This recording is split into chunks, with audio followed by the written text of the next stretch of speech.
Hello நேயர்களே, எல்லாம் எப்படி இருக்கீங்கோ? இன்றைக்கி வீடியோவில் நீங்கள் என்ன பார்க்க போகிறீங்கன்னாக்கா, தண்டு கீரை வச்சு ஒரு தால் கிச்சடி எப்படி செய்கிறதுன்னு காட்டி கொடுக்குறேன். தண்டு கீரை கூட சாமை அரிசி கூட சேர்த்துருக்கேன். அப்புறமா பருப்பு வகைகள் சேர்த்துருக்கேன். 1/4 கப்பு கடலைப்பருப்பு, 1/4 கப்பு துவரம் பருப்பு ஒரு 1/2 hour பிஃபோர் ஊற வச்சுட்டு இந்த தண்டு கீரையோடைய சேர்த்து செஞ்சுட்டுருக்கேன்.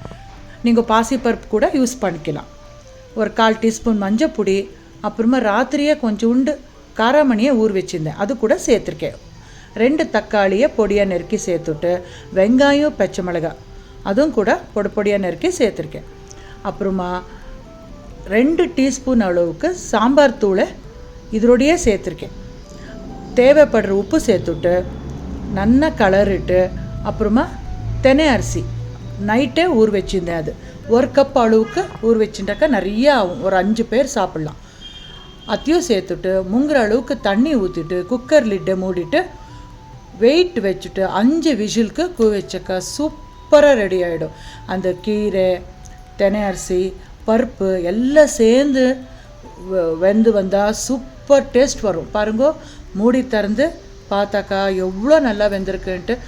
ஒரு 1/2 hour ஓசை அடங்கி பிறகு பாருங்கோ, அவ்வளோ நல்லா வெந்திருக்கும். இப்போ நல்லா ஒரு ரவுண்டு மிக்ஸ் பண்ணிவிட்டு சூப்பராக ஒரு நெய்யில் தாளிப்பு கொடுத்தானாக்கா தால் கிச்சடி சாப்பிட்றதுக்கு ரெடி ஆகிடும். ஒரு கரண்டியில் 2 டீஸ்பூன் அளவுக்கு நெய் விட்டுட்டு தாளிப்புக்கு கடுகு, ஒரு 1/2 டீஸ்பூன் பெருங்காயத்தூள் சேர்த்துட்டு கடுகு வெடிஞ்ச உடனே சுட தாளிப்பு அதில் தலை மேலே கொட்டுங்கோ. என்ன நல்லா இருக்கும் தெரியுமா? ஃப்ளேவரபுளாக இருக்கும், டேஸ்டியாக இருக்கும், எல்லாத்தையோட ஆரோக்கியமாக இருக்கும். தெனை அரிசி கேட்கணுமா? எவ்வளோ ஃபைபர் இருக்குது. கீரை வகைகளில் கேட்கணுமா? எந்த கீரை ஆனாலும் நீங்கள் யூஸ் பண்ணிக்கலாம். நான் இன்றைக்கி தண்டு கீரை யூஸ் பண்ணியிருக்கேன். நீங்கள் பாலாக்கீரை, சோம்பு கீரை, உங்களுக்கு என்ன கீரை பிடிக்குமோ அது யூஸ் பண்ணுங்கோ. சூப்பராக இருக்கும். அப்பப்போ இந்த மாதிரி ரெசிபி செஞ்சு சாப்பிடுங்கோ. ப்ரோட்டீன், ஃபைபர் எல்லாம் உடம்புக்கு சேரும்.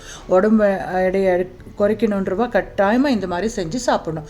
பாருங்கள், நான் சுட சர்வ் பண்ணிக்க கூட அப்பளாவும் வடாவும் வச்சுட்டு சாப்பிட்டாக்கா ஆஹா ஓஹோன்னு இருக்கும், தேவாமிருத்தமாக இருக்கும். கண்டிப்பாக ட்ரை பண்ணுங்க ஃப்ரெண்ட்ஸ். நான் கொஞ்சம் மிக்சர் வச்சு சர்வ் பண்ணியிருக்கேன்.